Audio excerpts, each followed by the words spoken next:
আছে, নক্ষত্রের যে লর্ড সেগুলো দেবদেবীর নাম আছে, রাশিগুলির যে লর্ড সেখানে দেবদেবীদের নাম আছে।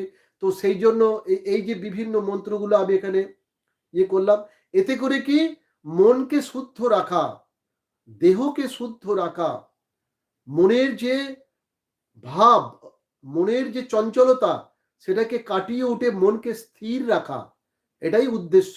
আধ্যাত্মিকতার নতুন মানে মানে অন্য কোনো উদ্দেশ্য নয়। আধ্যাত্মিকতার মূল উদ্দেশ্য হচ্ছে কি মনকে স্থির রাখা, মনের যে চিন্তা সেই চিন্তাটা যেন আমি সঠিক পথে করতে পারি, আমি যেন ভুল সিদ্ধান্ত নিয়ে না ফেলি, সেই জন্যই আধ্যাত্মিকতার চর্চা। কারণ হচ্ছে মানুষের দেখবেন